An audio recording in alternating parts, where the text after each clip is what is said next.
Semangat pagi Sobat Belajar semua, bagaimana kabarnya? Semoga semua dalam keadaan sehat ya. Nah, pada video kali ini saya akan membahas materi jurnal penutup. Jadi materi ekonomi SMA kelas 12. Apa itu jurnal penutup? Jadi sesuai dengan namanya, jurnal penutup itulah jurnal yang dibuat untuk menutup akun. Menutup akun. Akun apa yang ditutup? Akun-akun nominal atau akun-akun sementara. Nah, teman-teman tentu masih ingat ya, ada dua jenis akun. Yang pertama akun real atau akun permanen, dan yang kedua akun nominal atau akun temporer atau akun sementara. Nah, akun nominal inilah yang akan kita buatkan jurnal penutup, yang nanti akun-akunnya ini kita akan tutup dan kita pindahkan saldonya ke modal. Kayaknya ribet ya? Enggak. Oke, kita langsung aja ke konsep biar tidak ribet. Nah, akun-akun nominal, teman-teman perlu ingat apa saja. Yang pertama, akun nominal adalah pendapatan. Jadi pendapatan itu kita wajib tutup. Kita tutup ke ikhtisar laba rugi. Nah, bagaimana cara nutupnya? Teman-teman harus ingat saldo normal. Oke, saldo normal. Saldo normal pendapatan itu bersaldo normal di, ya benar, kredit. Saldo normal kredit. Pendapatannya bersaldo normal kredit. Maka kita akan tutup pendapatan itu, artinya saldo pendapatan itu kita akan bikin nol dan kita akan pindahkan ke ikhtisar laba rugi. Berarti saldo pendapatan yang saldo normalnya di kredit, kita akan catat dia di debit. Jadi pendapatan kita catat di debit. Karena kita akan pindahkan dia ke ikhtisar laba rugi, maka kita akan lawankan dengan ikhtisar laba rugi, kita catat di kredit. Jadi konsepnya seperti ini. Kalau beribet tadi dengan penjelasan saya, oke, teman-teman tinggal hafalkan ini saja. Jadi pendapatan kita taruh di debit, ikhtisar laba rugi kita taruh di kredit. Oke, saya aktifkan dulu laser pointer. Ini ya. Pendapatan kita taruh di debit, ikhtisar laba rugi kita taruh di kredit. Pendapatan apapun itu. Karena pendapatan banyak ya, ada pendapatan jasa, ada pendapatan sewa, pendapatan bunga, pendapatan komisi, pendapatan lain-lain. Semua yang kata depannya pendapatan itu adalah akun nominal dan kita akan tutup, kita catat di debit dan kita lawankan dengan ikhtisar laba rugi di kredit. Lah kenapa? Tadi sudah saya jelaskan. Karena pendapatan itu saldo normalnya kredit, kita akan tutup, kita akan nolkan saldonya, maka pendapatan itu kita catat di debit. Seperti itu ya, ini konsepnya. Nanti yakin itu dinolkan ya, yakin setelah kita posting. Jadi setelah kita bikin jurnal tutup ya kita posting. Jadi teman-teman konsepnya, setiap kita ketemu jurnal, maka setelah jurnal kita wajib posting. Jurnal umum kita posting ke buku besar. Jurnal penyesuaian, ya jurnalnya juga kita posting ke buku besar agar nilai yang ada di buku besar, saldo-saldonya itu mengalami penyesuaian. Kemudian kalau kita tutup, kita buatkan jurnal penutup, maka jurnal penutup itu juga wajib kita posting ke buku besar sehingga nanti saldonya akan menjadi 0. Jadi kita buatkan jurnalnya dulu, nanti baru kita tutup. Seperti itu ya teman-teman. Dan yang pertama, pendapatan, semua jenis pendapatan kita tutup dengan konsep pendapatan kita catat di debit, ikhtisar laba rugi kita catat di kredit. XX-nya ini kita akan ganti dengan nilai yang ada di data. Yang kedua, akun nominal yang kedua adalah beban. Segala akun yang kata depannya berisi kata beban, berarti itu adalah akun nominal. Beban gaji, beban iklan, beban listrik, beban air, beban telepon, beban asuransi, beban lain-lain. Oke, semua yang ada kata beban itu adalah akun nominal yang wajib kita tutup. Nah, bagaimana cara menutupnya? Konsepnya kita kembali ke saldo normal. Beban saldo normalnya di mana? Iya, tepat sekali, di debit. Beban saldo normalnya di debit, maka akan kita tutup saldo beban, kita akan catat di kredit biar 0. Nah, yang di debit apa kita catat? Yang di debit adalah ikhtisar laba rugi. Kenapa ya? Karena kita ingin memindahkan saldo beban itu ke ikhtisar laba rugi, atau kita ingin mengenolkan beban itu. Nah, konsepnya seperti ini. Ikhtisar laba rugi kita catat di debit sebesar XXX, kemudian yang di kredit adalah beban. Beban apapun nanti silakan diganti, beban gaji, beban iklan silakan diganti, kita catat di kredit. Oke. Itu dua akun yang sudah kita tutup, akun pendapatan, akun beban. Konsepnya seperti ini. Kalau teman-teman masih bingung belajar konsep, oke, silahkan dihafal saja. Berikutnya masih ada akun yang akan kita tutup. Akun yang ketiga yaitu menutup akun ikhtisar laba rugi ke modal.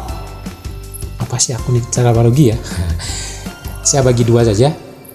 Apabila laporan keuangannya perusahaan itu memperoleh laba atau di neraca lajurnya ada keterangan paling bawah itu laba usaha, berarti perusahaannya memperoleh laba, maka kita tutup labanya dan saldonya saldo laba itu kita pindahkan ke modal.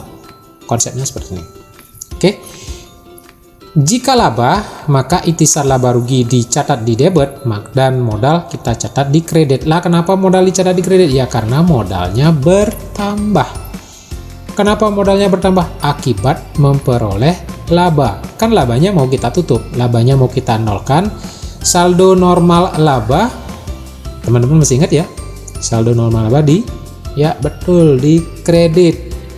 Maka kalau kita ingin menutup laba, ikhtisar laba ruginya kita catat ke debit. Kemudian kita lawankan dengan modal. Artinya saldo modal itu nanti akan berpindah, saldo laba itu akan berpindah ke modal. Atau biar nggak ruwet-ruwet, apalin ini aja. Berikut yang keempat, menutup akun laba rugi ke modal jika rugi. Kalau tadi jika laba. Nanti setelah bikin laporan keuangan atau setelah menyusun neraca lajur, ternyata paling bawah itu keterangannya rugi usaha, kita tutup juga. Kerugiannya kita tutup dengan cara membebankan modal. Maaf, saya nggak pakai kata membebankan ya, biar tidak bingung. Dengan cara mengurangi modal. Nah itu ya, kalau membebankan bingung kok ada kata beban lagi. Akibat kerugian maka modal berkurang. Saldo normal modal itu di kredit, kalau modal berkurang di debit. Maka akibat kerugian modalnya kita catat debit, ikhtisar laba ruginya kita catat kredit. Itu aja konsepnya biar nggak bingung. Seperti ini. Modal kita catat debit, XXX, laba rugi atau ikhtisar laba rugi kita catat kredit. Ini apabila rugi. Oke, mudah kan? Mudah. Kalau bingung, hafal saja. Berikutnya menutup private. Yang kelima ini ya, salah nomor ya. Yang kelima menutup private, maaf. Private atau pengambilan pribadi itu sifatnya mengurangi modal. Ingat ya, private itu mengurangi modal. Maka modal akan kita kurangi dengan cara mencatat modal di debit. Ini dia. Ya, kenapa modalnya berkurang? Karena ada private, pengambilan pribadi. Maka modal berkurang. Kita catat di debit, private-nya kita catat di kredit. Atau saya balik, saldo normal private di mana? Oke, buka nanti.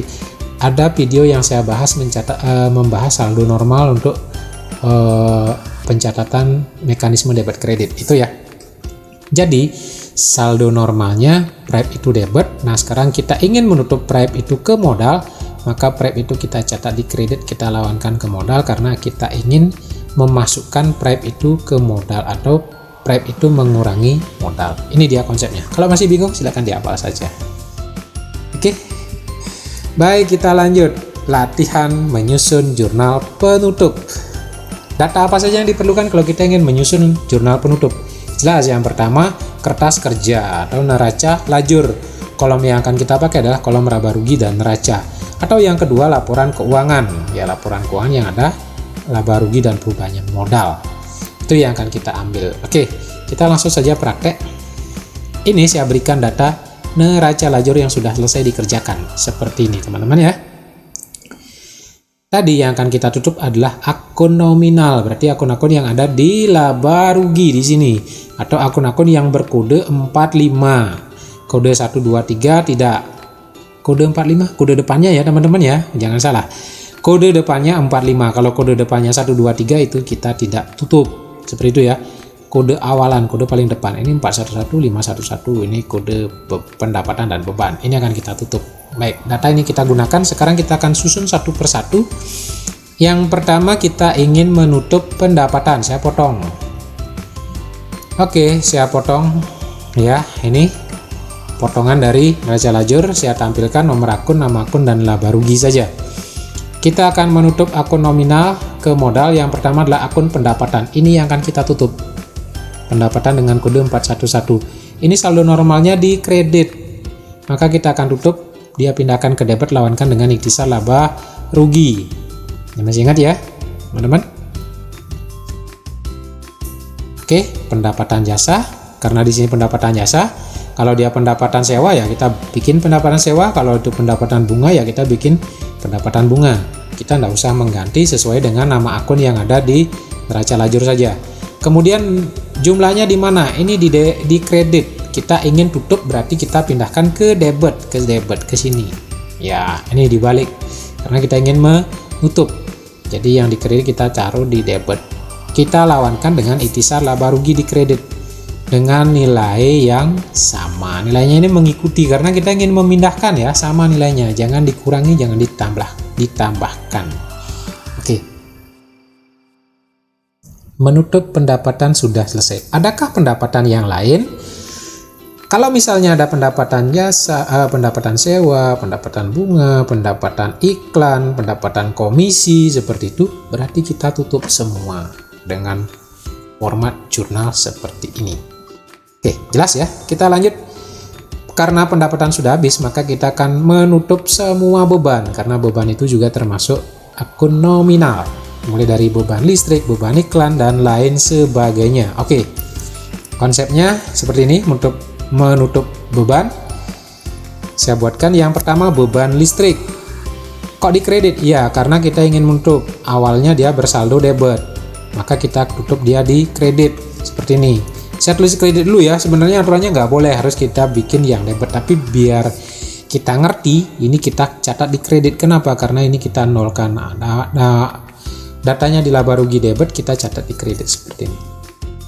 Oke, saya balik, kita mulai dari kredit. Nanti kalau teman-teman udah mahir, langsung aja deh dari debit, atau dari konsep jurnalnya kan debit. Debitnya apa di sini? Debitnya adalah ikhtisar laba rugi, karena bebannya kita akan tutup ke ikhtisar laba rugi. Oke, debit ikhtisar laba rugi sejumlah 1.200.000 juga, ya nilai yang sama. Oke, sudah. Berikutnya kita menutup beban iklan. Oke, beban iklan yang ketiga ini ya, beban iklan.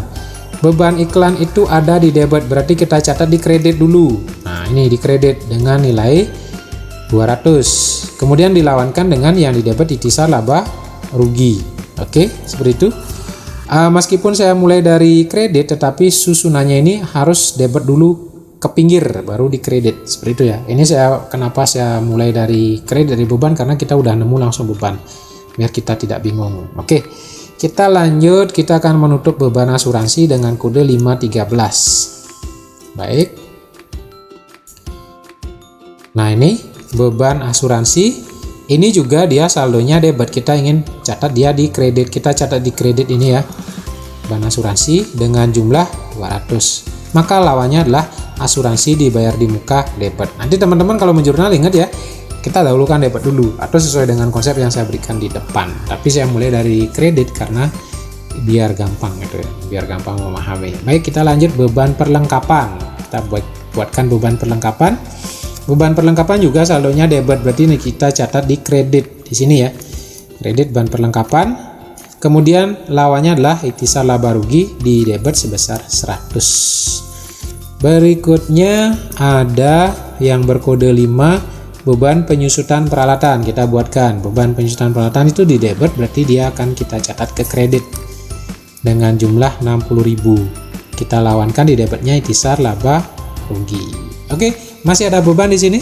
Tidak ada, sudah habis semua, berarti beban sudah kita tutup semua. Teman-teman, ada cara lain yang lebih gampang. Yang beban-beban di kredit ini kita catat semua, boleh. Kita langsung mulai dari pertama beban listrik 1.200.000, beban iklan 200, beban asuransi, dan seterusnya. Beban kita kumpulin di kredit semua, kemudian langsung ikhtisar laba rugi debit sejumlah ini. Kita jumlahin bebannya semua ya.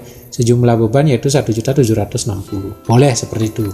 Itu kalau sudah terbiasa. Ini juga benar, cara itu juga benar. Silakan mau yang dipakai mana. Saya pakai ini latihan secara dasar dulu.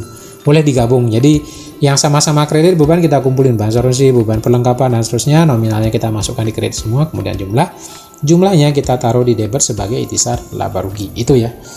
Baik, berikutnya kita akan menutup apa teman-teman? Menutup laba. Baik, menutup laba. Menutup laba, ini betul ya, menutup laba ini ya. Nah ini saya coba tampilkan.